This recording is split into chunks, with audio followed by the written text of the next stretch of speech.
Can you guys hear me? Can anyone hear me? Yes, Morning, we can Sheila. hear you. Yeah, we can hear you. All right, good morning. Sorry. Okay. Yeah, we'll go, we'll give everybody just a minute more, see if anyone else calls in, and then we'll get started. So these are Stop and Shop, I don't know. That's fine. Well, let's do There's can't be that. choosers. Paul's gotta get his donuts, right? Well, like the choice is Stop and Shop. We have to make it appealing to come down here for some reason. That's right, absolutely. There's blueberry muffins too and some other kind of muffins. Yeah, like most of the parking lot was like coned off and.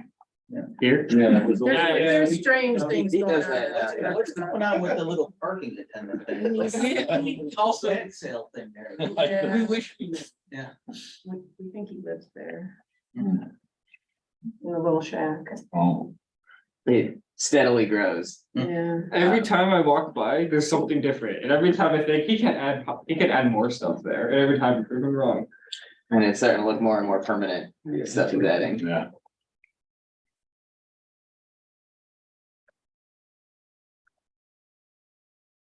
What do you think, Ray? You want to get started? Sure. Hey. Call the meeting to order, pledge allegiance. Pledge allegiance to the flag, United States of America, and to the republic for which it stands, one nation, under God, indivisible, liberty and justice for all. It's a roll call, or I'll go around, or Yeah, follow people. I got an attendance sheet right here, so, Ansonia, Here, Sheila. Beacon Falls. Bethlehem. Bristol, Bristol. Cheshire, Yeah, you got it. Derby. Middlebury. Naugatuck, Here. Oxford, Here.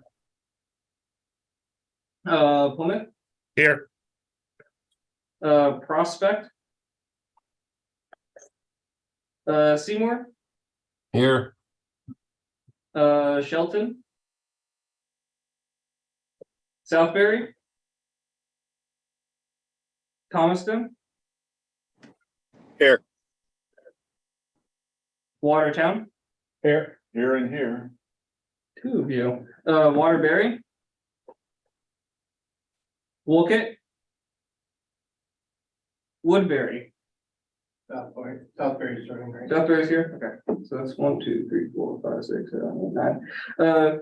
We don't quite have a quorum, but since this is just an advisory board, that should be no issue. Is there anyone else who's on the line that is not a part of the member towns? I do want to point out that Kevin Tedesco is here from the Department of Transportation. Morning, Kevin. Morning, thank you. Just getting off mute. Just to, moving on the agenda, approval of meeting minutes for May 3rd. Is there a motion? So move. Is there a second? Second, Sheila. All in favor? Aye. Aye. Thank you. Item number 2, transportation planning, LATSIP, financial plan update from Rich. Yes, so as you can see on the chart here, we've added a couple of additional projects. We've moved quite a few into the construction phase. As well as brought in a few additional pre-application projects. Right now, we have a total of 43 projects at some stage through the program, worth of just over 132 million in total funding. And if you move on to the next slide. So here's our usual financial plan chart. So you'll see there's a third line added on here, and I apologize, it makes it a little harder to see.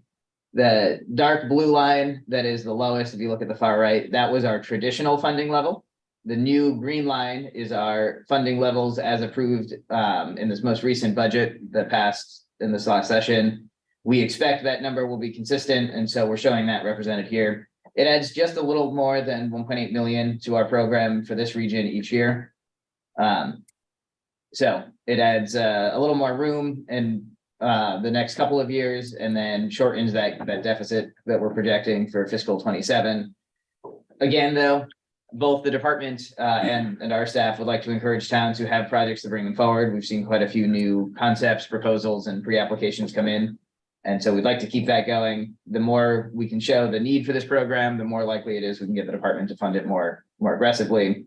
And the LOTSIP unit within the department also would like to see the program be over-programmed to demonstrate to the legislature that more funding is needed by the state for towns through this program. So you'll see here, we run about even, we get pretty close to our total allocation in the next year.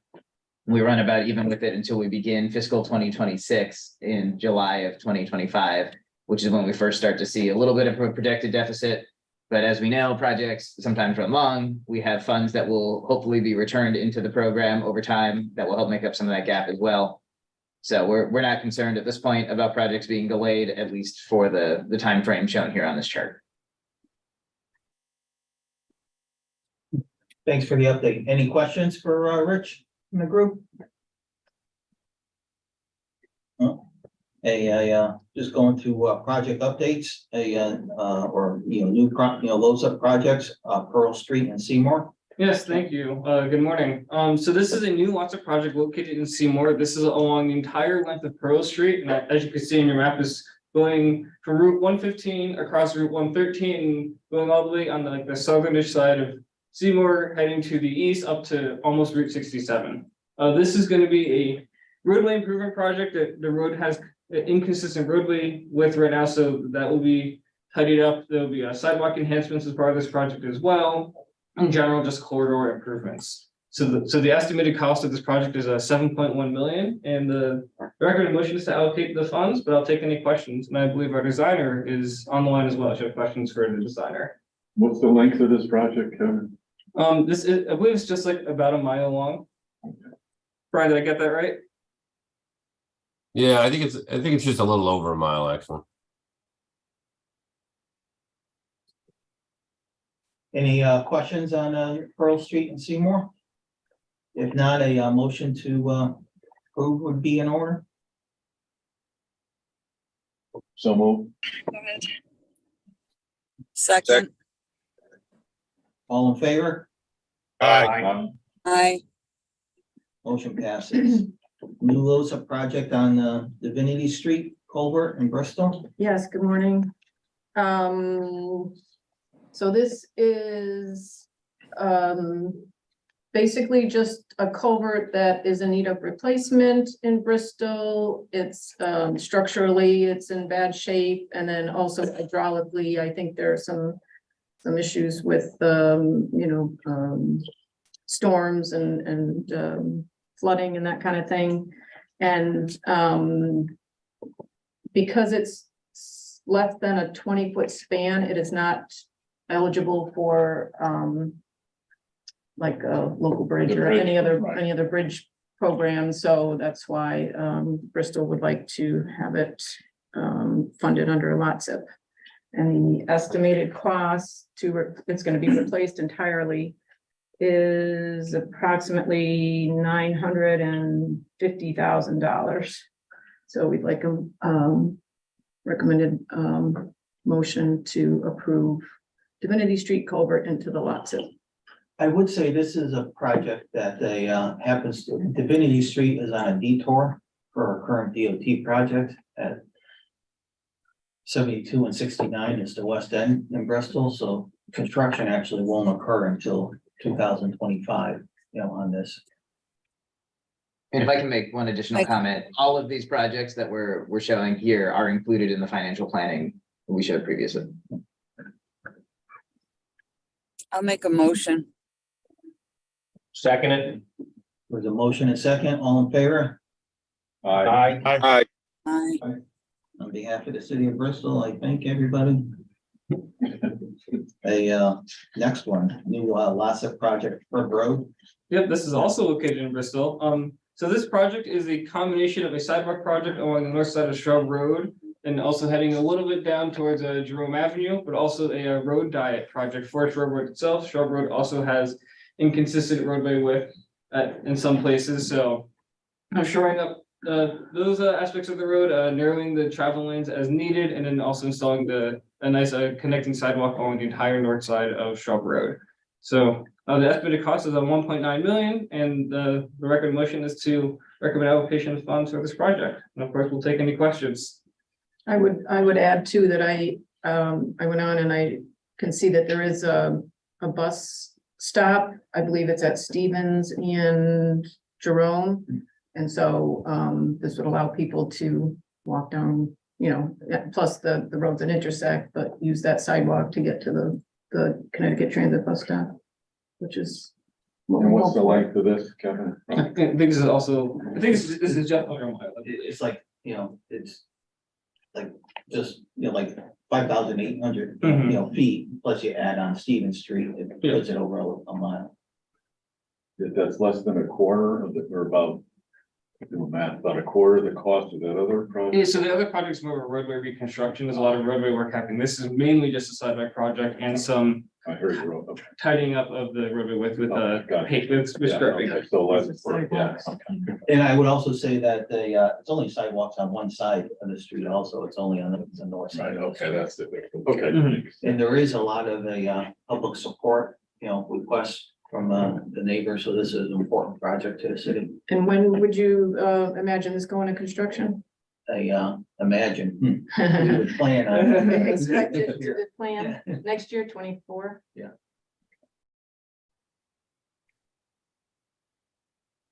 So is there a motion to approve? Motion to I'll make a approve. motion. Believe the motion is second. Second. All in favor? Aye. Aye. Thank you. The motion passes. Once again, on behalf of the city of Bristol, I thank you. Next, lots of project increase, State Street. Yes, this is a project that's already in the program. And it during the preliminary design phase, it was determined that let me back up. So because State Street is hilly, let's call it, and then I believe it's Northcliffe and Union Street. Yeah. Intersect, and they're also hilly. And this is a complete streets project, State Street, so the crosswalks at those intersections, Northcliffe and Union, are sloped. Like, they have big time slopes on the crosswalks as you're going along State Street. And so I asked the designer to look at, what would be required to make, bring those within the standards for the cross slope. And they determined that it's a lot of work going out on those intersecting streets. You have to, there's some retaining walls and other work that has to be done. And so they came back with an estimate of I think it was something like 700,000 or 800,000 on top of the original like 1.5 million. And NVCOG is certainly in favor of it because it's a complete streets project, so we want to make it ADA accessible as much as possible. And so I was a little concerned because of the price tag, so I went to DOT and asked, for a cursory review. And they did come back and they agreed that if it's necessary for the work, then it's could be participating. So that's where the change in cost is coming from for this project. And I'll take any questions well, let's see, we need a motion to recommend the increase. Yeah, is there a motion on the floor? I'll make a motion. Brian Asteriak. Is there a Thanks, second? Brian. Second. Any discussion? Questions? It sounds like they'll still need some design exception to those. Because we have a number of them in Watertown with our ADA sidewalk, you can't, whether it can't make the. Well, I think the let's see, the longitudinal sidewalks on State Street, there's nothing you could do because, you know, No, you're not right, gonna but I change mean, all you that, still but have to the, get design exceptions. to get design exceptions, Yeah, yeah. so it is what it is. Yeah, but I mean, we're trying to do the best we can, so. The biggest point is that we're improving the existing condition, maybe we can't meet the design, but. No, I know, It's good it's to make just something the. that we have to Right. ask for. Mhm. We got about 20 of them in our plan, so. Yep. Okay, thanks. Yeah, that's a steep hill right there, so. Yeah, Very steep. Yeah, we just want to get this project moving. It's really important. We've got a school, we've got a YMCA with 2 businesses, and we've got a community center at the Armory. So it's important we get some, improvements made on this street. right, and it's very close to downtown, and so Yeah. I'm assuming a lot of people walk downtown from there. So there's a motion been made, second it. Any further questions? If not, all in favor? Uh, Motion passed. Thank you. Thanks, Hey, everybody. Lots of admin update from Rich. Yeah, so in response to some of the work that we have been doing as the 9 cogs with the department, one of the changes that has been made is being made, I guess, technically on a pilot or temporary basis, starting back at July 1st of this year, is an expansion of what is allowed under the LATIP administration funds that can be used by the cogs to run the program. And so previously, these were meant specifically for us to do our internal reviews and to hire third-party reviewers for projects. But now we've been giving expanded capabilities here to do some more of the pre-design work in conjunction with the towns. And so while we're still waiting on some additional clarifications, what we know for sure right now is that this money can now be used to do things like core samples to determine whether mill and pave or full depth is necessary. We believe we're still waiting on some clarification here on whether or not this can be used for like inspection of existing structures, specifically culverts, and so it grants us a lot more ability to, or a lot more flexibility with the admin funds that we can draw down as a region.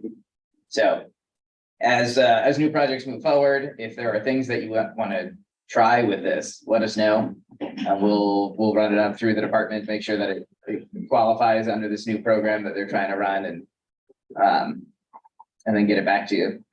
Technically, we're still not supposed to write applications for towns, but this can provide a lot of that background for the applications that you are writing. So as a municipality, like pre-application costs are, applicable. Mhm. But you're saying that NVCOG has always received admin costs where they can support pre-application activity. No, so we receive an admin fee or an admin drawdown that we can take each year, up to 3% of our annual allocation. That allows us to do the staff support we have to do to administer the program.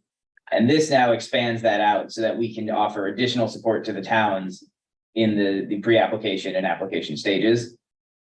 We could never do anything technically that was project specific in terms of writing an application or doing anything prior to us receiving an application for a project.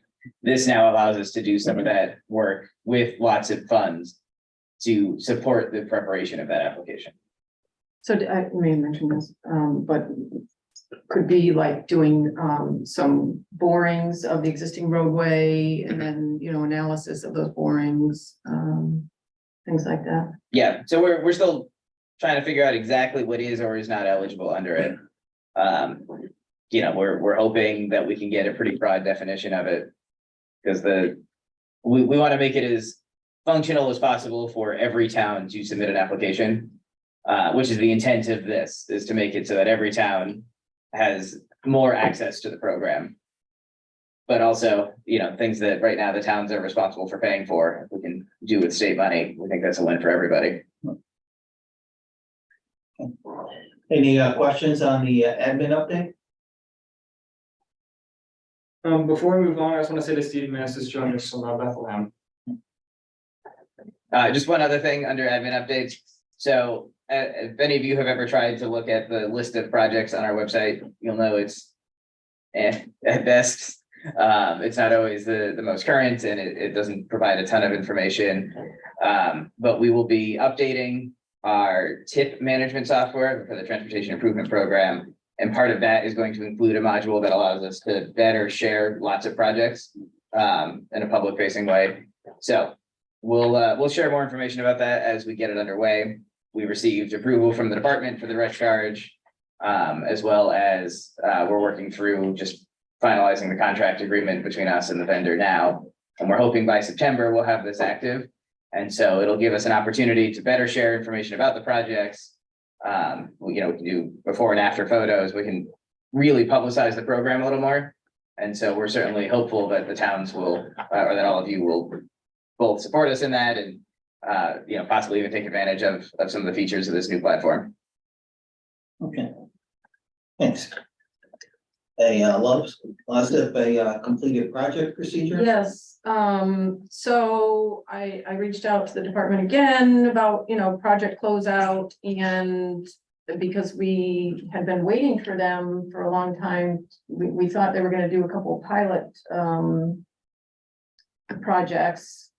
And I don't, that didn't really come to fruition, but Vitaly, who runs the program, basically gave the closeout procedures, and it's the same closeout procedures that are in the latest lots of guidelines. So he kind of just steered us back to this, which I wish he had done that a while ago. But anyway, I think we finally have some direction here on how to get the closeout started. And I'll be sending out a memo to everyone. And they even include in lots of guidelines, an example of the documents that they're looking for.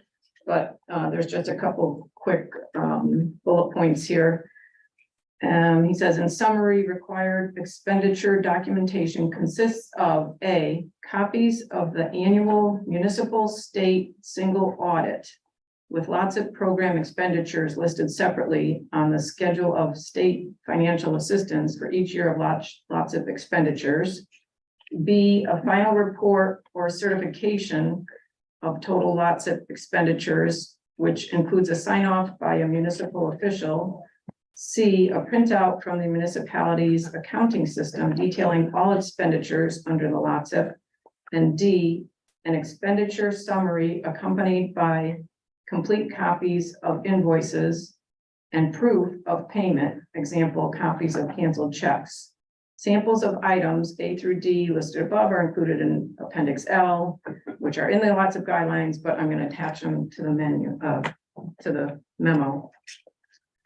So anyone who has a project that has been completed, we'd like to get this ball rolling, and like I said, I'll be sending this out, but certainly reach out to me with any questions. Yeah, there's just about 5 million in projects leftover funds that are out there right now. And we do not show that in our financial reporting. And so all of that gap between our current allocation and our what is allocated to projects is easily closed by money that is still in towns from previous projects, previously completed projects. Plus, we know some of the oldest projects are coming up on 8 years old, and towns have had to sit on the records for these and sit on the funds for these. And so we've been really trying to get the department to put a process in place to get this money back into the program and to get this off of all of your books. And so while it doesn't seem like they're quite ready to do audits yet, we at least have some progress on getting the documentation in place for them, getting funds out of town accounts and back into the departments or back into the region's overall account. So it's at least a step in the right direction. In addition to sending out information about it, we can assist as much as we can with preparation of this material, making sure that everything is in place. Right, ideally, we want to get these closed out for you so you don't have to think about them consistently. Take any question? Hopefully Bristol still, I can't speak for the other towns, but Bristol's probably 8 years old, so hopefully we still have those records. Yeah, I mean, it's insane that 8 years ago, you finished a project and they haven't even looked at the records yet. Hmm. You know, it's unfair to all of you to have to maintain all of this for this long and still have questions about, you know, they could come back tomorrow and say something was not participating from a project 8 years ago. So. we Is there wanna- any way we could put legislative pressure on them, onto the DLT? It's a possibility. The next session, we could take a look at that. I don't know. Make lots of more wieldy. Especially if there's $8 million for us that, you know, if we could use that in other ways. Yeah, So I think Southbury had a bridge project from 2016 that they're still holding on funds. Yeah, that was one of the early projects. exactly. Any questions? If not, just moving on, regional grant programs, Rich? Yeah, so this is just a quick update. We've spoken about these programs previously, but we as a region do plan to submit studies under both of these programs. Safe Streets for All is due on July 10th. We are looking to do an update to the safety implementation plan we adopted back in the summer of last year, or I guess in September of last year, to better comply with Federal Highway Vision Zero implementation plan standards to set us up for Safe Streets for All funding in future rounds for implementation. And then the second program, so the Reconnecting Communities, we had submitted to do a study, a multi-region study along Route 8, looking at the way that it divided neighborhoods, and especially in places where it passes through downtown areas, here in Waterbury, in Naugatuck, Seymour, Derby, and Shelton, as well as we were going to look at Bridgeport and Torrington with NVCOG and Northwest Hills. Unfortunately, we were not awarded that last year, but this year, two things, we're making two changes. The first is the Neighborhood Access and Equity Program was passed under the Inflation Reduction Act. This adds an additional $3 billion to the $1 billion that existed under the program initially. And these are going to be a joint NOFO when this comes out. So it'll be one larger pot of money. And then the second is, I think we're going to focus less on the multi-region approach and more on the study we'd like to do here in our region. So just so everybody's aware, both of these will be studies that we will hopefully be engaging in before the end of this year. And Rich. Yeah. Yeah, I have a question. So is there a reason why usually people include Ansonia because it helps their application? Is there a reason why Ansonia's, you just jumped over Ansonia? Yeah, we'll be looking at the whole corridor, but because Route 8 doesn't really pass through downtown Ansonia, it doesn't have quite the same visual or dividing impact on on some of the neighborhoods that it does in where it goes through downtown areas or traditional downtown areas. Gotcha. Thanks. Now, I don't know if this is the best spot or even the next one, but Bristol did get notice that we received 250,000 for a deep climate resilient, fund. And so we'll be using that for a engineering consultant, really community outreach associated with flooding in town. Yeah, and we'll talk about that program just a little bit, and Aaron is on as well, I believe, to share, to talk more about it. But the climate resilience program it's a really helpful program, and I hope they continue to do this because it's really designed to set us up or set towns up to be eligible in future funding rounds for implementation, which is, unfortunately an underfunded category of work, and it makes it very difficult to apply for some of these programs. So this will be, I think it's a big win. Did any other towns in the region get awarded? We did. I don't know about other towns. I know we did win a regional award. Aaron, I don't know. Do you know the answer to that? We participated in that in Sonia. And I'll have a rundown in a bit about all of the projects that we'll be covering with our award, but I think Waterbury also received an award separately. Okay. Just lead into grant opportunities. Yeah, and so this is the other side of this. This is now opportunities that are open or will be open and are available to communities. So that Reconnecting Communities Neighborhood Access and Equity Program, we don't know exactly when. We know sometime later this summer is when the notice of funding opportunity will be released. But for any town or city that has transportation infrastructure that divides a neighborhood or poses some kind of barrier and has had either a quality of life or an economic impact. That is exactly what this program is designed to look at. And so if you have either projects, implementation projects you'd like to consider, or studies you'd like to do, this is a good opportunity to take a look at that. Implementation through this program is pretty difficult. It's a small program. There's a lot of interest in the implementation side, but still worth worth taking a look at. As a reminder, the community connectivity program is open. We believe this will be the solicitation for the next 2 years worth of awards, based on some comments the department made at one of the Bike and Ped Advisory Board meetings back when they first opened the NOFO on this. So we strongly encourage every town to submit something for community connectivity in this round. The EPA Climate Pollution Reduction Grant. So this one is, it's actually a formula kind of program, and it's odd geographies because it's based on MSAs. And so we are not the lead at NVCOG on any of the various pieces we're participating in, but we are involved in three separate MSAs who all will be receiving funding under this program. And so it's initially $1 million per MSA that is eligible to develop a plan on this, and then there will be discretionary funds available in the future. But the real key with it is it's looking at overall elements that can be used to reduce ultimately greenhouse gas pollutants. And so we imagine this will lean mostly on the transportation system, but it's possible it could also look at housing or building efficiency, or any of the other items that we have some kind of control over. We'll keep everybody updated as we move forward on this, but I just wanted to inform everyone that this is ongoing. And then the last one is PROTECT. So PROTECT is the Transportation Resiliency Program. We as a region will be applying to do a resilience improvement plan. Under this program, planning studies can be funded at 100% federal. Implementation right now is 80% federal, 20% non-federal. But if the region or state has an approved resilience improvement plan, that brings it to a 90-10 split in future implementation rounds. So we're aiming to do a region-wide study that will qualify everybody for a 90-10 split in future rounds.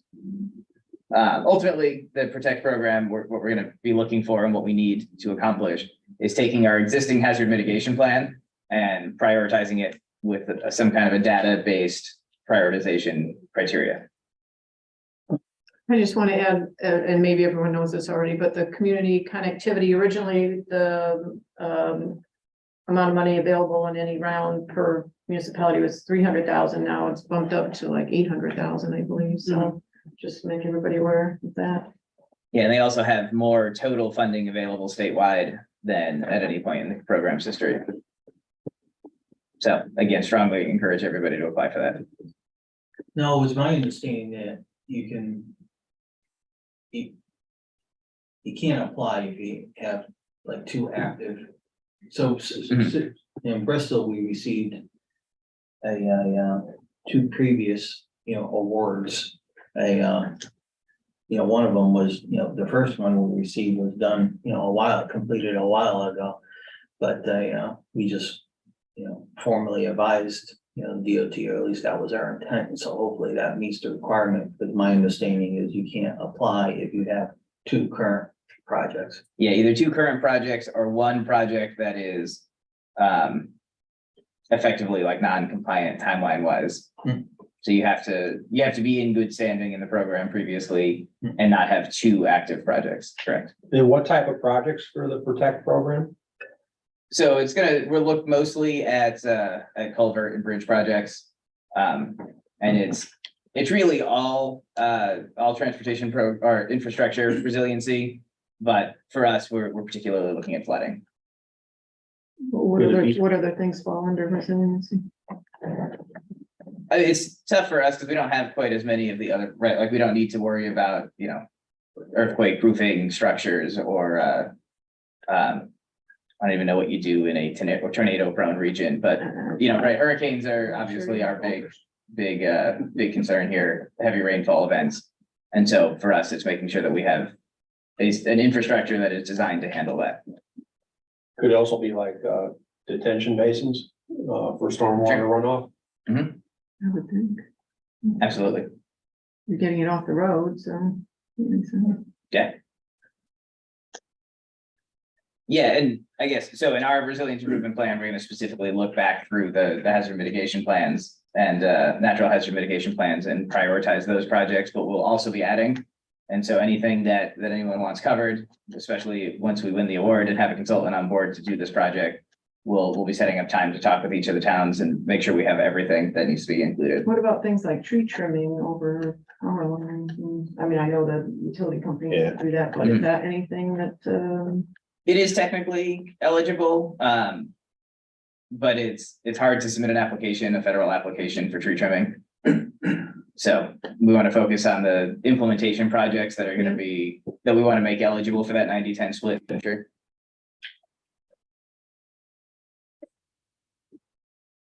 Okay. Any questions? If not, safe routes to schools. Good morning, all. I want to discuss about safe routes to school. As we all know, this program started in 2005. It was revised in November 2001 to in line with IJA. And basically it seeks to encourage children of all ages to walk and to bike to school. And this promotes active transportation, physical activity. It addresses chronic diseases, improves safety, motor vehicle miles traveled, as well as the contribution of transportation to air pollution. In the state of Connecticut, there's a unit in it that's headed by Kristen Levesque. I hope I got the name right. Kristen Levesque, and presently they're going around and making presentations, creating awareness to the reformations that have come in the unit. We have had reasons to meet with her. We've had a meeting with her, and they are encouraging our municipalities, our school districts, as well as our schools to register on their website prior to them calling for applications for funding or technical or non-technical aid to both our schools, school districts, and our municipalities. So at this point, we want to encourage members here to prevail on the schools, school districts to register on their website. I would like to take any questions. Yeah, really the key is, after a not so short hiatus on this program, there will be funding available again. And so it's a good time to reacquaint each of the districts with the program and start thinking about potentially eligible projects. do you think they would come in and talk at one of our meetings? Absolutely. Yeah, if you would all like to have Kristen come in and speak, we'd be happy to set that up for September or November. Now, would they pay for the grant, like sidewalk projects be eligible? Yes. Exactly. Yep. Yeah, we're not, they haven't totally finalized yet what funding will look like for infrastructure projects. But based on previous iterations and based on the legislation, we expect it'll be on the smaller side, but it'll be sidewalks, crosswalks, crosswalk lighting or RFBs, signalization or pedestrian signal improvements at signalized intersections, anything like that to make it safer to get to and from school, either by foot or on a bike.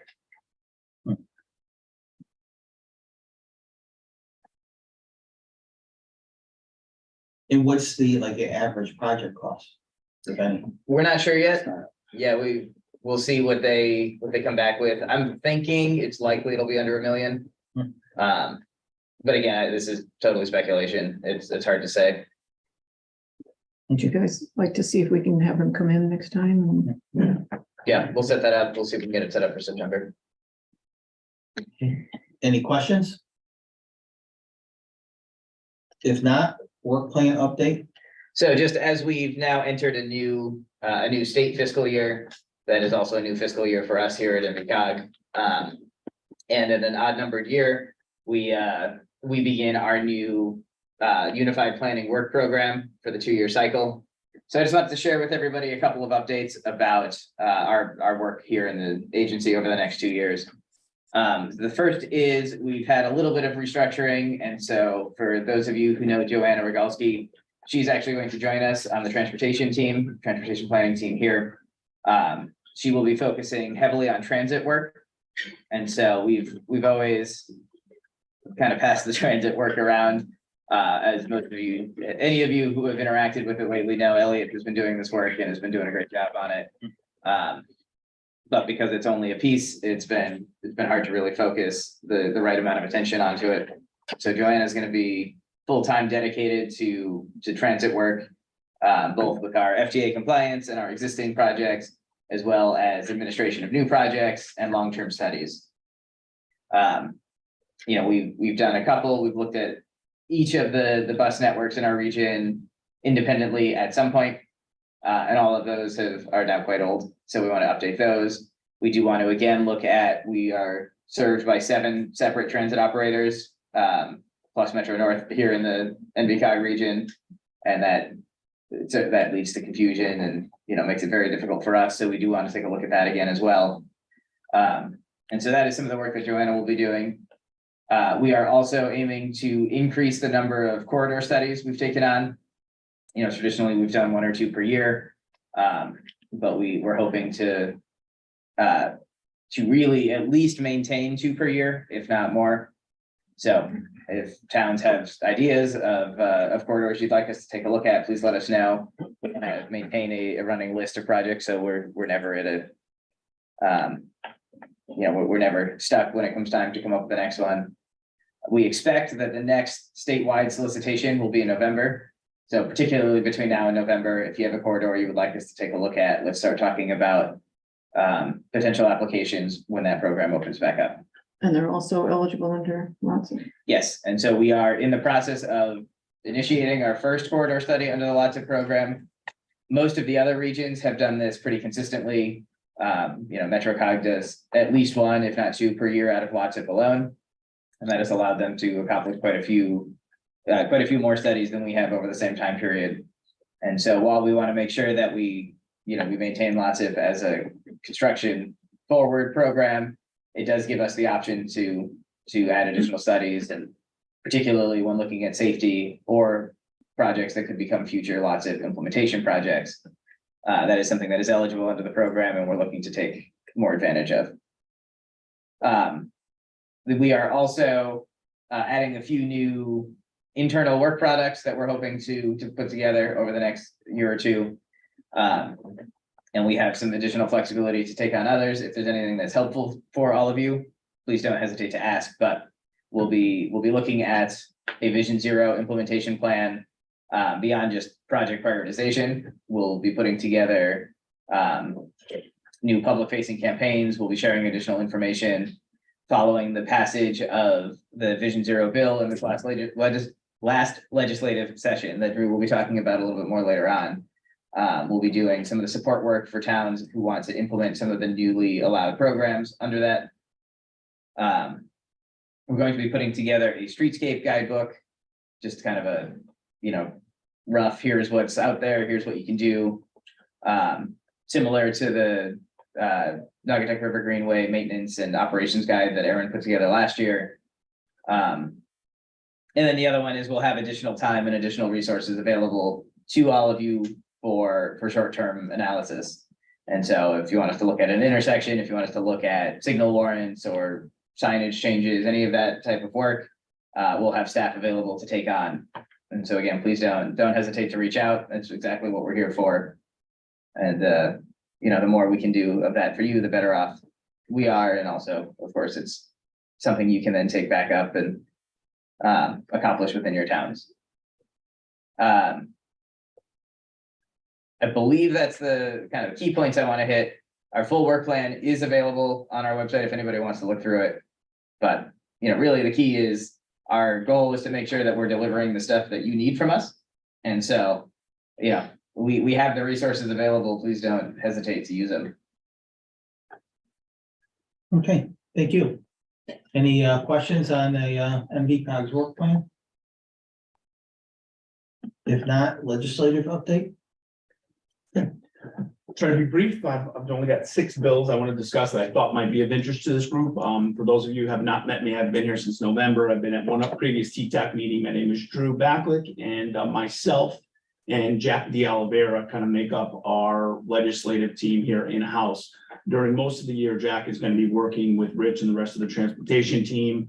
So he kind of has a really good finger on the pulse of things that are coming out of the transportation committee. I'm kind of more of a generalist, but the nice thing I think that we've decided to do here at NVCOG is not only track some of these things and kind of translate to and from the towns to the state and potentially the feds, but also with the blessing of the NVCOG board, potentially advocate. And I know you said about the LOTSIP program, things like that. As long as we have the blessing of the board, we will advocate for or against things. And we had a couple successful language changes this year and things like that we saw as problematic early in the session. So without boring you, that's basically the process that we're going to be undertaking on a going forward basis. So probably the most important bills for this group, Public Act 23-33, which is an act concerning municipal blight ordinances and the fine for littering. Removes the municipal population threshold for certain parties to petition the Superior Court for the appointment of a receiver for blighted and abandoned property. Really good tool, I think, for municipalities who are having blight issues now on the commercial side, in addition to the residential side. So that was kind of a big one and will be helpful tool. The fine for littering has been increased to $500. So also good for, I know some of the public works directors on this call. If you have continually tough areas and you end up being able to enforce that could be helpful. Extended producer responsibility EPR for tires. Probably most of you are aware of this. This was kind of a big deal, especially early on in the session. It did get some support, and it's now in Public Act 2362. Essentially, retailers, producers, DEEP, and others will work together to design a stewardship program that will make tire companies responsible for tires throughout their life cycle by the year 2025. The hope is that the tire EPR program will be modeled in a way similar to what already exists for mattresses, and all but eliminate the illegal dumping that we all see in our waterways and roadways and open lots. Not to get sidetracked. Sure. Like Bristol right now has a problem with illegal dumping tires, but I can tell you it's not 1 or 2. I can tell you it's like 50, Yeah. in which case it's probably either some Bristol tire company or some adjacent company. So how would that bill help that? So essentially what it's going to do is from the onset of those companies receiving those tires to the point when they would need to dispose of them, the disposal is is prepaid for, I think is the best way to put it by the producers. And again, with a lot of these EPR programs, no matter what it may be, and I noticed this through the session, without a secondary market for some of this stuff and somewhere for it to go, you could have the best laid plans in the world and they're going to still end up in a bad place. So right now the plan is, while it's not necessarily environmentally friendly to us collectively, is to send them up to the burn plant that's in Maine. There's an incineration plant in Maine in a very remote area. I know DOT is potentially looking at more rubberized asphalt usage in the future. Unfortunately, the athletic field tire and playground tire remnant pieces has kind of fallen out of favor, I think. So I think the biggest thing is to let private enterprise help to continue a secondary market for this. And then hopefully, again, by 2025, we have some more answers on exactly what that's going to look like. But again, there's always going to be bad actors. Hopefully not to the tune of 50. Maybe you do have 2 on the side of the road occasionally, but hopefully they get this thing right and you don't have all the illegal dumping. So next is an act providing funding for the removal of hazardous or dead trees. This requires OPM in fiscal year 24 and 25 to authorize expense reimbursements for tree removal or trimming projects from funds appropriated to OPM for these projects. Following that, you've got, and this is of particular interest, I think, to Rich, and Rich is going to be really kind of running lead on certainly the Vision Zero stuff and the way that towns are gonna be able to roll out enforcement, but also, we're keeping a close eye on this one. This is an act concerning the recommendations of OSTA, the Office of Straight Traffic Administration. It's a 34-page bill. It was amended by the Senate. Many things were removed or altered. Some of the provisions are included but are not limited to. It establishes a penalty for a municipality that fails to comply with an order issued by OSTA, permits the use of symbols on pedestrian crossing signals, requires operators to stop for pedestrians and crosswalks, prohibits local building officials. This is a big one. This is administratively a change. Prohibits local building officials from issuing a certificate of occupancy for certain developments until conditions of a certificate issued by OSTA have been completed. So previously it wasn't, it was a different order of operations there. Requires annual training for local traffic authorities and permits speed limits up to 65 miles per hour on suitable multiple lane limited access highways. So again, all this stuff will be rolled out by OSTA in conjunction with DOT. Another big one, the governor's bill 6664, I'm sure a lot of you heard about, has become Public Act 23-170. Bipartisan amendment removing packaging EPR and tipping fees from this bill. Change the target date of producers to meet recycled content requirements to January 1, 2027. So the governor's been kind of critical of the fact that we really didn't do enough with municipal solid waste. So I think you're going to see that kind of come back next session and maybe with more force. Other aspects that survive the paring down of this major bill include provisions for future anaerobic digestion facilities, coupled with fuel cell technology, mandates for composting on large producers of food waste, and the Mira Dissolution Authority taking the place of the previously proposed Connecticut Waste Authority. It's also going to increase the bonding for new waste to energy facilities. So again, we're kind of on a wait and see basis as it relates to municipal solid waste, but I know DEEP is working hard to work with hopefully the haulers and some of the people that are against some of the earlier provisions, and hopefully everybody's got a seat at the table to get that ironed out. And then last but not least, as Rich mentioned, the Vision Zero, that act implementing the recommendations of the Vision Zero Council. This is Public Act 23-116. Couple provisions of that are of interest. One requires DOT to award an exemplary Vision Zero program distinction to local and regional boards of education, offering programs to students in grades 6 to 12 about safe driving habits, pedestrian safety, kind of in line with what Taya was talking about earlier. Also, automated enforcement, another big one that is going to be someone to keep a close eye on. So this will allow municipalities to use speed camera and red light cameras pursuant to an ordinance that you're going to have to adopt locally, meeting the bill's requirements, and then a plan approved by DOT every 3 years. I think what you'll see is if you have a problematic intersection in town, you want to get red light cameras put there, you need to create the ordinance, you need to have that support. DOT then needs to support the design thereof, and then you probably will only see that camera in that spot for up to 3 years. It was very, very implicitly stated or explicitly stated that those cameras cannot be used for anything else. So there's a lot of big brother concerns and things like that. They are literally shooting at the license plate and can only capture you for an infraction at that intersection related to running a red light or going at the wrong rate of speed. If there's a shooting at that intersection that gets it on that camera, I think it's literally inadmissible. So there's none of that.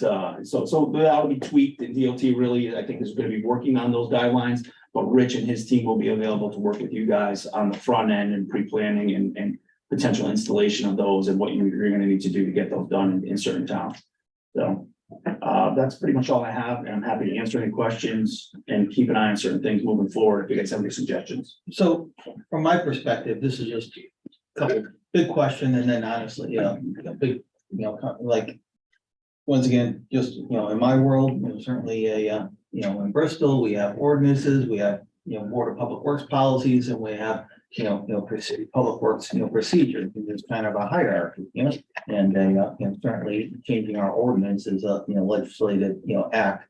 And over the years, I have, rewritten, our ordinance and been, involved in that. This is that, and the same thing, like now I'm gonna be reviewing all, public works, policies. And one thing I always, do is at least provide like an administrative means if if you have a particular situation, at least have, flexibility. But I can tell you for Bristol, and I'm sure with most municipalities, right now we are, have issues with, ASTA, aquifer protection, and even the state encroachment permit, just administratively with the state. Maybe it's not the right word, but it's brutal because you try to, take your situation and, compel the administrator to, the various agencies, to like see it your way. The only thing they do is just quote back, the legislative act. Like when stuff gets written into the legislative act, it takes all discretion, out of it. One would argue, I would argue that, on the end, some flexibility and reasonableness, where ASTA doesn't, it's taken 4 months to approve simple applications. And they're telling our, building official, don't sign off on a building permit. Literally today, throughout the state is affecting development in the state of, Connecticut, so anything. I'm, personally adamantly opposed to any additional tasks. I'm talking to you, but obviously I understand you're just, conduit, you're, any additional ask by ASTA. They can't fulfill their current, requirement, and it's affecting development, in Bristol, at least 3 of them. One of them potentially was even, City Hall. It took them, 4 months to do administrative, change. Aquifer protection, just the way it's written is cities, enforces aquifer protection, but really doesn't have any, latitude, in the slightest, to exercise, judgment. And then at various times with on encroachment permits, it's just, policies are at a local level. I look at them as like the backbone for my employees. It gives them guidance. But honestly, it seems like sometimes these state agencies just hang their head on, legislative acts. So I guess most legislation, if it had at least a conduit to like seek relief, even if it's through the various commissioner's office, at least it would give municipalities, opportunity to try to instill some flexibility in some of these legislative acts. Yeah, I think all very good points. And I think sometimes, watching how the sausage was made this year and watching, some of the conversation that happens, there's not enough people who are experts who are actually administering some of these programs and dealing with them on the boots in the ground level that are a part of the crafting of the legislation. I think some of them with the best of intention, some of the legislators see a problem in their town that maybe their first selectman or woman or mayor tells them, hey, this is a problem, maybe you can put a bill for that. And then it gets legs and traction and never really potentially gets vetted by the folks who are going to have to end up being the end user of that unwieldy policy. So that's exactly what we're looking for. And I took jotted notes on just a few things you talked about. And if what we're trying to do in the off season is kind of get meetings with key staff of legislators, but also of the different commissioners' offices to get in their ears on these things and see what we can do. And I think unfortunately, what we're hearing from a lot of the state agencies, as you know, DOT, DEEP, everybody's short staffed. And you got a lot of new folks who are just figuring out where the light switches are, who don't know about the implementation of that protection program. And, when you call and get an answer from the person who's the expert, well, that gentleman retired 6 months ago. We got a new person on that. We're going to direct you to that person who has the same question as you. So, we're all dealing with that same thing, and having come from the local municipal level in a very small town, we struggle with that too. And then trying to allocate resources to get some of these things done. So, like I said, I don't know if it's a good analogy, but to me, when I write policies, for our Board of Public Works, I'm like, again, this is policy, this is the after our city council. Even when I put them forth to like my own managers and say, we want to adopt a policy. My own managers write a policy to begin with. It's always like, for lack of a better way, like protecting public works, like it's always written to say no to a resident. But I always push it back and say like a policy should be fair to both, entities. To me, I feel the same way about some of this legislation. They're written mainly by a, state, offices really to protect, once again, probably the wrong choice of words, protect themselves, give them a reason to say no. It'd be good if they actually, were written, at least looked at through the lens of a municipality where they're getting impacted, I will say, well, just in closing, that CCM, I think, is on that, and it was pretty successful this year. I think 7 out of their 14 initiatives they've stated were accepted, and they were really leaned on, I think, a lot more this year in this session than they have been in the past to give that kind of input. But again, I encourage, especially with the things that we're talking about here today, these are such nuanced things that probably the CEOs don't know half of the things we're talking about now because they delegate them to engineers and public works directors. So I think it's probably worthwhile to kind of get a separate conversation going, maybe through CCM, we can advocate for that, or get everybody in a room, say, hey, what are some of the issues you're dealing with? And then, they can have a seat at the table, because it's more likely that you'll get it from that level than from a COG level. CCM has the ear of the governor and the legislators every session. So maybe I'll work that with some of the CCM legislative staff and see if I can't get maybe just an advisory meeting of this type of group together to say, hey, what are some things from a legislative perspective of which, what you're concerned about? And like the way to do it. And then honestly, it's not, I don't believe it's really a legislative act, but it's an act, it's a, issue associated with the state. At least at a local level, we're always hearing that this DOT has a lot of money. And, through, various, ARPA funding sources and stuff like that. But of all the programs, they don't seem to be fully funding. It's the local, state bridge program. Not only is it only 50% reimbursement, but for the first time, we have projects that are eligible that aren't receiving, funding. I guess, does NVCOG have any, update, information you can share with us? I will have to go back and look back into it because I don't remember for sure. Andrew, I don't know if you do, but I believe they received more funding out of this budget. And actually, Kevin, if you could make a comment on that too, feel free to step in. I think Jack was kind of sifting through the bond bill and the budget, because obviously it's there, 800 plus pages, both of them. And there was, I believe, more funding for that, because that was the one program, to your point, there were so many more applications than they were even able to access. So I want to say they did up that funding. I'll have to look at the exact numbers. But again, I know they also talked about the match of that and being able to have it be 100% versus, or like the federal program. So there was conversation with that. I don't know if it went anywhere specifically in a public act, or they just threw more money towards the program that they're going to award more, but I'll get back to you on that. Yeah, we'll look into it though. We'll send something out. Yeah, I was gonna say, I do think that they upped the funding for that program. That was my understanding. Thanks, Kevin. Make me sound smart. Yep. Any other questions or comments on legislative updates?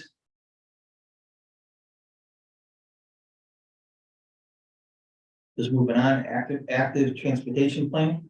Yeah, good morning, everyone. I will be very brief. I just wanted to let you all know that we are beginning work on our active transportation plan, which kind of, what, again, yes, we are we the last region in the state to have an active transportation plan, or one of the last? We are not, we're one of the last. Either way, it's a good idea to have an active transportation plan, which will provide a vision for active transportation going forward, list of projects, that kind of thing. And part of having this active transportation plan will be an advisory committee, which will consist of, representatives from all areas of non-motorized travelers. So that would be city engineers, planners, bicycle and pedestrian advocacy groups, law enforcement, education, that kind of thing. We have a preliminary list of some of the region-wide stakeholders that we'd like to be involved, but we're still working on getting some of these municipal representatives. So if any of you know of people in your town, that could be planners, engineers, people from community organizations, even just any stakeholders that should be on this advisory committee, please reach out to me. I'll send more info out, so take your time and just please contact me if you know anybody who'd like to be on this committee. Thank you. Maybe senior centers? Yeah, absolutely.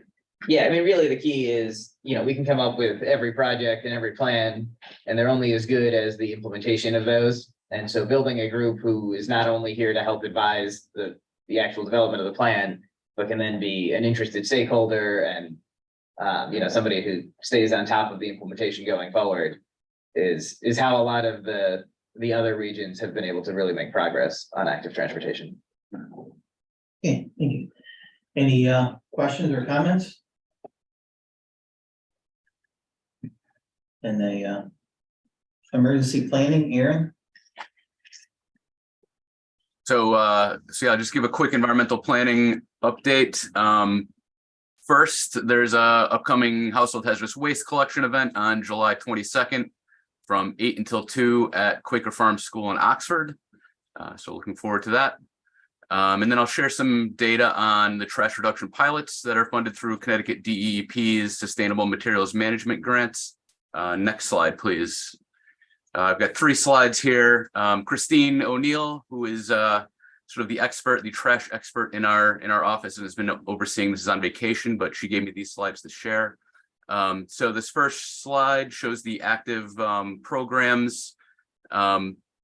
Ansonia, Seymour, and Woodbury are several months into their pilots, and Middlebury just launched theirs, I believe last week.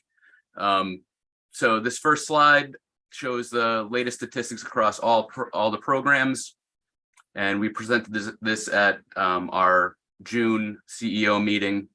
Of note on this are Ansonia's very high curbside diversion rate. That's all the way to the right on the top. So they're diverting 45% of their overall waste to recycling and food scrap, anaerobic digestion. And then in Woodbury, Woodbury's had a very, very low contamination rate, very impressive.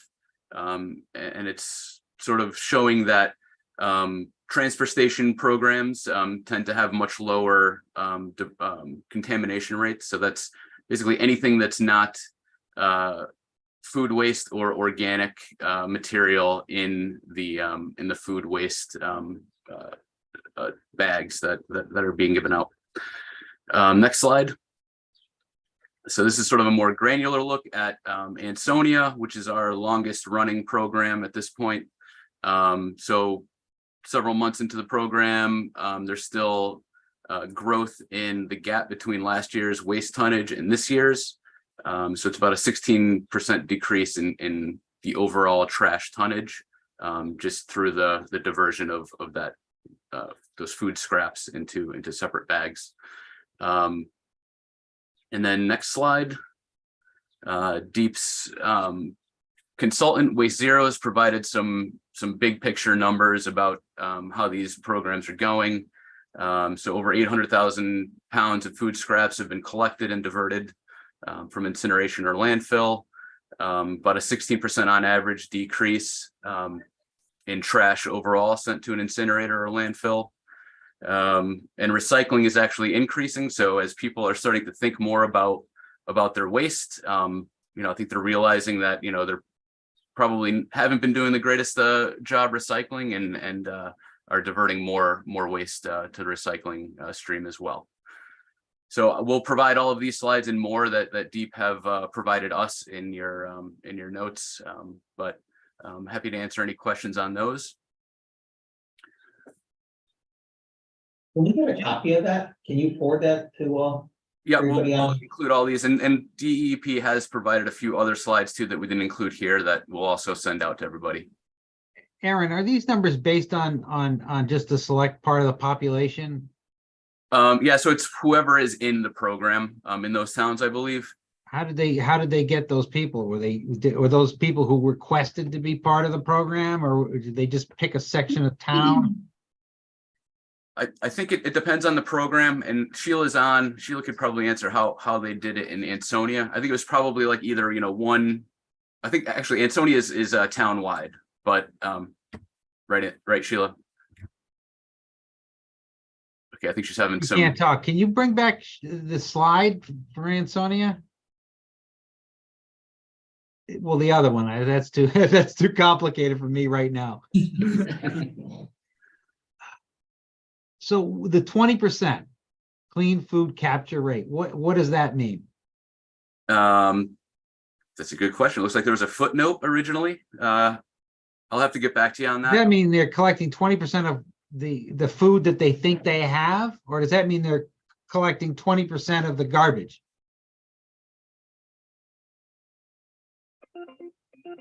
That's a good question. I mean, it seems hard for me to believe that they're collecting 20% of the garbage at this point, because that, you know. Yeah, I think it's 20%. I think it's probably, you know, DEP has estimated how much food waste is in garbage overall. Yeah, and they're getting They're- 20% of it. I think they're getting 20. Yeah, I think that's, Is that right, Sheila? Shake your head. Okay.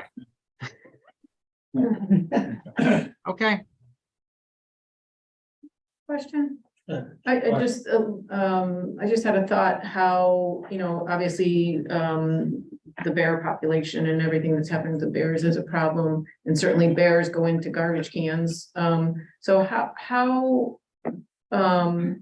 if you're taking the food scraps out of your regular garbage can, I'm not sure exactly where do they go?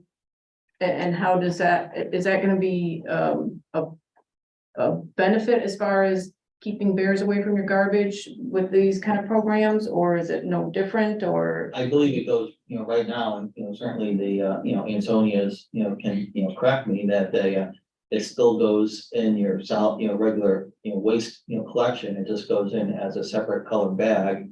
So transportation, you know, the load goes somewhere else. They segregate literally the bags in the weekly, you know, collection, and the colored bags go to organic waste. So it wouldn't be To any answer your difference. question, if the bears are smart enough to know what, you know, what some of the bags. No, I wasn't sure how it was Instead of being ripping all collected. your garbage apart. Right. This is like that we go for those.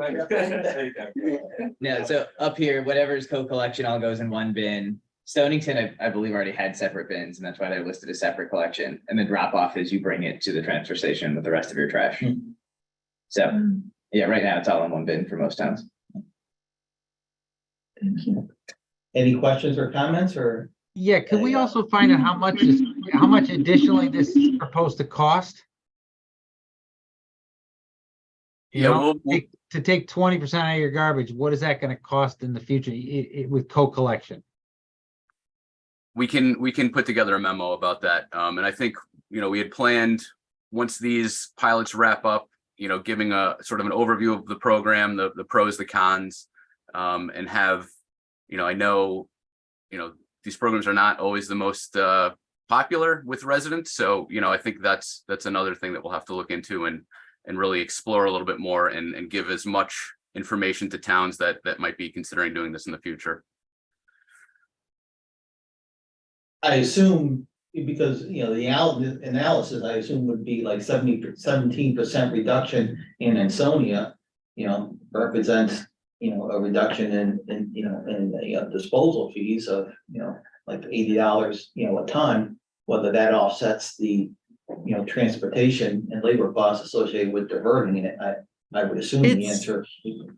Ray, it's to be determined right now. We're trying to figure that out. You know, to see whether the cost benefit analysis will make out in the end, but right now it's a little difficult to understand where we're at. I didn't realize there'd be so many questions about this. But yeah, Ansonia's citywide. Woodbury, I think, is townwide. Seymour is doing just one street. So, and yeah, we've had some residents, you know, not too happy about it, but we're working through it. I would think as it becomes more of mainstream, this is the way we have to get rid of our garbage, then the costs will sort of, you know, even out or even, you know, right now it's sort of a new program, so special things have to be done, but, you know, eventually if all the towns get on board, then that's gonna be the way it's gotta be done, and maybe the costs will sort of improve, you know. I guess even I would acknowledge that, you know, you can't look at it as the cost during the pilot program. Right, You have to look at it as the cost, you know, scaled, you know, up, but, you know, even then,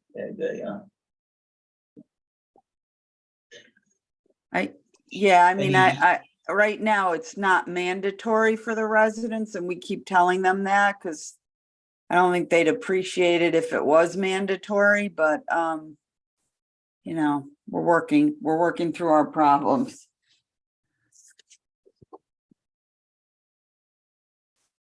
Any questions? or update? And If then not, the next slide, we also held a recycling training for municipal staff last month. Thanks for everyone who attended. We had attendees from 8 municipalities serving over 300,000 residents. And we look forward to doing similar trainings sort of surrounding the waste issue in the coming months. So thank you. And then as we're I was just gonna ask if you had any other items. Go ahead. Yeah, so as we were discussing before, a few weeks ago, it was announced that NVCOG will be receiving a Deep Climate Resilience Fund Grant Award. So we submitted this back in November. So we're receiving just under $690,000 to advance 9 flood resilience projects that were all identified in previous plans. So we went through all of your hazard mitigation plans and road stream crossing inventories, sort of came up with the projects that were, flooding, basically culvert replacement or drainage improvement projects, sort of narrowed it down to ones that were similar in scope. And what we're going to do with this funding is do preliminary engineering and development of concept plans, get estimates of this design and construction costs, and then this funding will also assist the towns with targeting federal funding programs that can be used to implement these, and then also assist with the development of applications for those programs. So, we really are looking to take these to a point where the towns can have a really good chance at getting federal funding to implement them. So this is a list of projects, and all we know right now is that we're going to receive the funding. So we'll be letting you all know as we learn more from Deep about the contract timeline and our timeline going on from there. But I'm guessing this will probably be starting sometime in the fall. And once again, that's the grant that NVCOG received, so it doesn't include Bristol in. Nope. The city. Okay. Yeah, so Bristol and Waterbury both received their own separate awards. So Bristol's going to develop a flood resilience plan for the Pequabic River and Coppermine Brook, and Waterbury is updating studies relating to flooding in the Clough Brook watershed, and then developing designs for culverts and drainage systems in that area. I think that was the only 2 from our region that were awarded separately.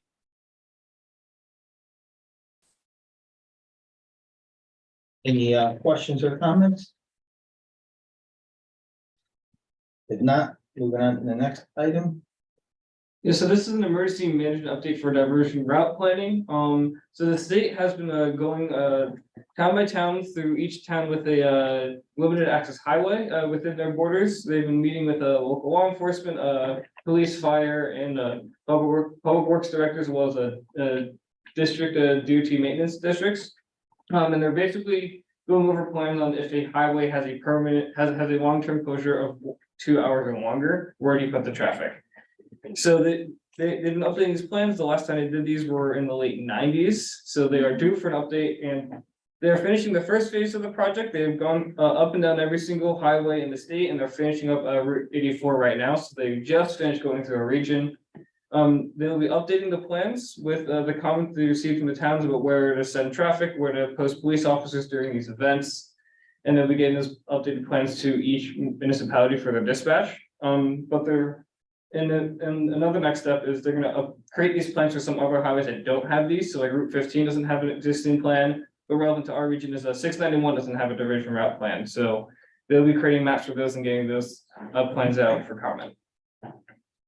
But if you have any questions on this, I'll take a quick round. Of course, you can reach out to me later. They were great. They got to us about a month ago for Watertown and met with all the key players and went through all the different scenarios if tape was shut, how would they be routed through the town? So great presentations from DLT. Any comments or questions? If not, before we go on to the adjournment, any questions, anybody or items anybody wants to bring up? Yeah, I have one. We're gonna go out for an RFQ for our Main Street. And I just wanted to know if anybody had a good draft or a good format to use for the quality-based selection that we have to follow from the DLT. So if there's an example of another town or something that you have on hand, they'll help me write it for Watertown. Is this for like a roadway improvement project along Main Street? Yes, sidewalks, lights, more of a long-term master plan. And I've been listening to all the discussions. It might fit into a lot of these different things that we're discussing today. Okay, well, one of the things that we did, so we updated our on-call list for WhatsApp a couple months ago. And part of the language that we built in is, while we did our own selection process to get seven firms, 7 or 9 firms on there. Municipalities can also use our list as a pre-approved pre-qualification list to jumpstart your process for any of your projects that you're doing. So if you want, we can send, we can get you the list that we have, and you can use that as a jumping off point if you like. So if you were to prefer, you could skip the pre-qualification and go, right to an RFP from our list, because it's our list, not just I NVCOG. definitely want to use it in the future, but I think for this, it's such a large project that we probably just want to be more Right. specific Okay. for that. Yeah, I'm sure we have a couple we can Yeah, we- send you, you can look through and see if there's Okay, anything. thanks, Karen. that helps. Any other items to bring before TTAC? If not, thanks for everybody's time and have a good rest of the week. Next meeting is September 6th. Hey, Aaron, are you still on? Yes. I made a note in my calendar, this is outside of the meeting, sorry. I had a note on my calendar, Aaron wanted to know, what it have to do with, MS4 update or something, he wanted to ask you if that's something you wanted to cover during one of the meetings. Are you still there, Aaron? Yep, I'm here. What was it exactly? I don't remember, Karen. You were gonna ask Ray if it's something you wanted to have covered in one of the meetings. I thought it was like MS4 update or something. No, I'm sorry. yeah, so I know, Well, that's almost part of the. Sorry. It's pertinent to the meeting. Well, kind of. I just didn't want to forget, sorry. So you can talk to me, afterwards. Yeah. If there's no more items to come before the committee. Is there a motion to adjourn? So I'll make a Second. motion. All in favor? Bye. Now everybody can have a good week. I wanted to catch Aaron because I don't know if he's in or if he's,